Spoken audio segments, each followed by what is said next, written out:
நீங்கதான் இந்த voltage home இன்சார்ஜ்னு தெரியாம அன்னைக்கு ஏமாத்திட்டேன். ஒரு சின்ன ஹெல்ப் பண்ணுவீங்களா?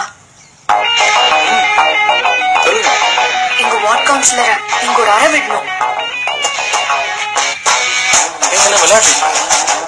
சம்பந்தம் இல்லாத ஒரு ஆள் எப்படிங்க அறியறது?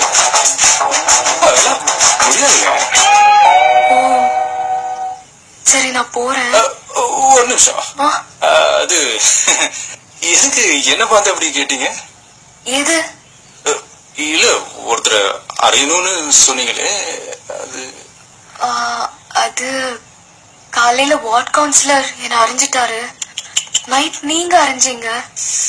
ஆனா அவர் அறிஞ்சதை விட நீங்க அறிஞ்சது ஸ்ட்ராங்கா இருந்தது, வலிச்சது. அதான் உங்களால அவரை அறிய முடியும்னு தோணுது.